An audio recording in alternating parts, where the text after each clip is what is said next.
1, 2, 3, 4.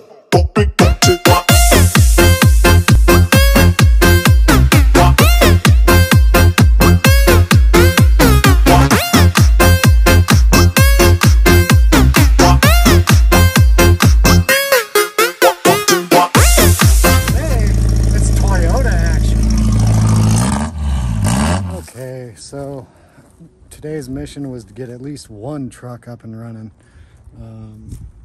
Working on my dad's 87 Toyota pickup. He bought this when I was 2 years old, brand spanking new. And he drove this truck my whole life. I spent the majority of the time of my memorable life in the passenger side of this truck. And so trying to get it up and going, just like with the Ranger, it wasn't getting any fuel. This one, however, is a little bit easier to remedy, so I tossed a new fuel pump on there, new gaskets, and it seems to be getting fuel now. Now I gotta pull it out over to the front of the garage over here, and then I'm going to pull the carburetor off, and I'm going to make my own gaskets, because the gaskets on this two-piece adapter crapped out and it has a huge vacuum leak. So I want to get that fixed and then get it tuned in, running right. And then I'm going to take it to my good buddy Curtis over at Fame Garage to have a muffler put on it. So here she is. She's a good truck. Okay, we got her up to the garage and started tearing her apart already, and I got the carb off.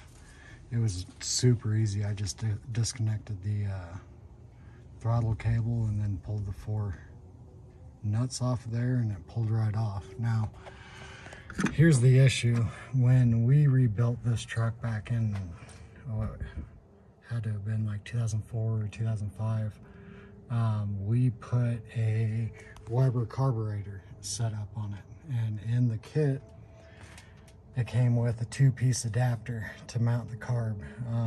And from what I understand, these things can just be an absolute pain, and they're just notorious for leaking, which is what was happening with us. But this one, it doesn't seem too bad. It looks like there's a whole bunch of fuel down in there. This top one. So I'm going to pull it off, take the top part of the adapter off, and start making my own gaskets.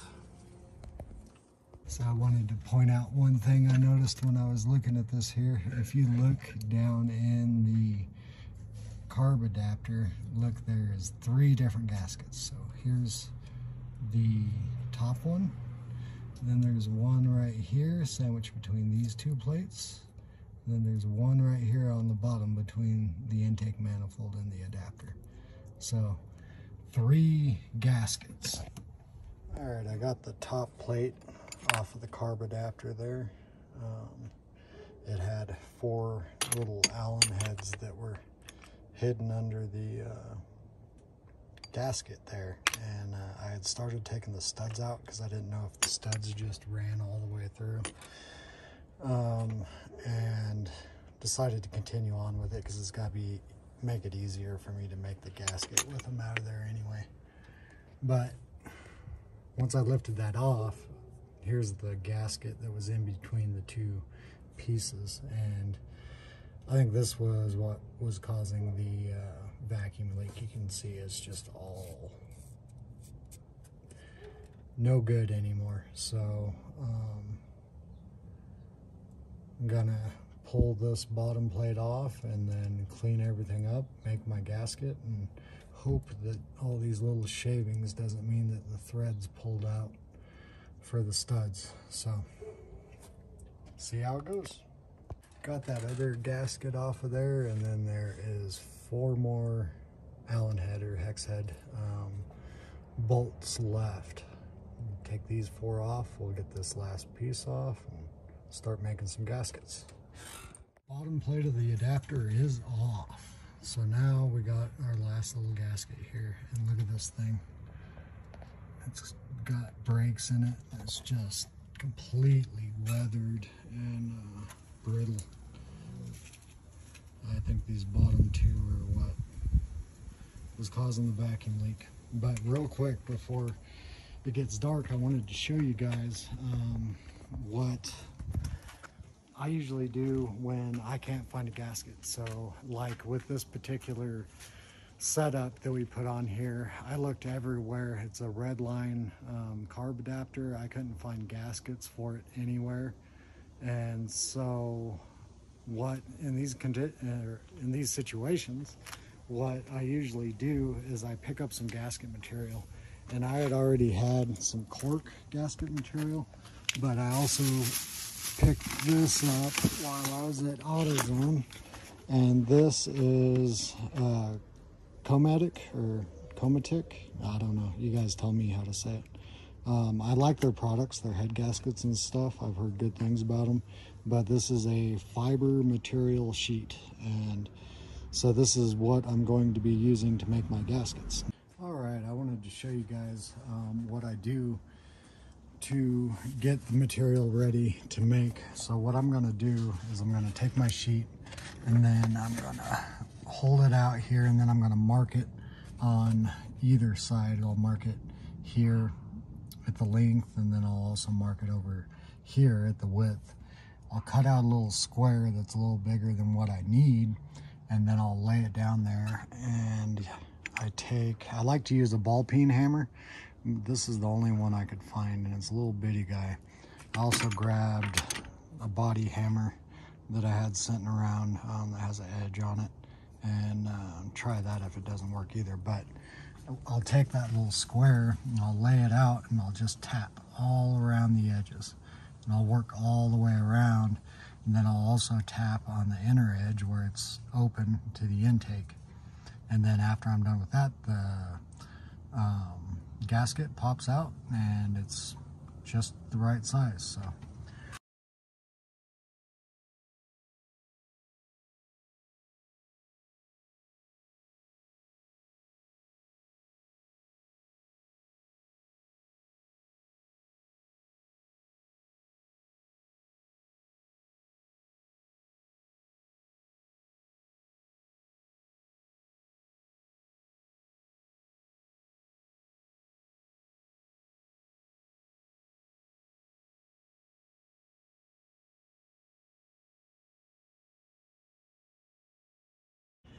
okay, so we went around once on the gasket material. I had my square here cut out, just held onto it with my hand as I was working around, and now as you can see, the material will actually just fall right off, and you can just pull the gasket part out.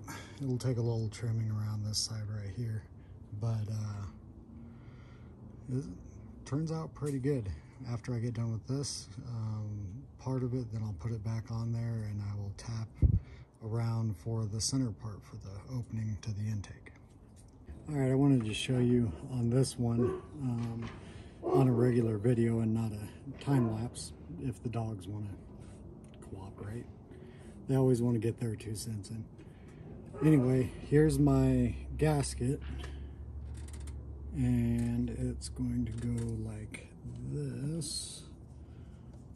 Okay, I already did the outside of part of the gasket, and now I want to get the hole that's in the middle, get it cut out of it. So I'm going to put it right about where it should be, and then I'm just going to start tapping on the sides, the inside edge of the opening. And as you tap, you'll start seeing a black line showing up. And so that kind of gives you an idea of where you need to be tapping. And then I just work my way all around. You can also tell the difference by the sound. You can tell when you're hitting the very edge of that metal, kind of rings different. And just gonna work my way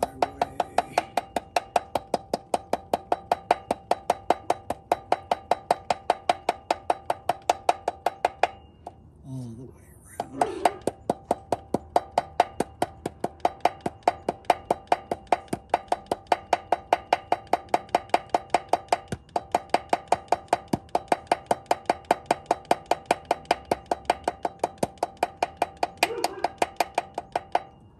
right. And then there it is. It'll be stuck on whatever you're mounting it to. After you tap on it, you just got to get it freed up. It's that edge where it bends over. So here it is. And then this part just pops right out. Just like that. And then there's your gasket.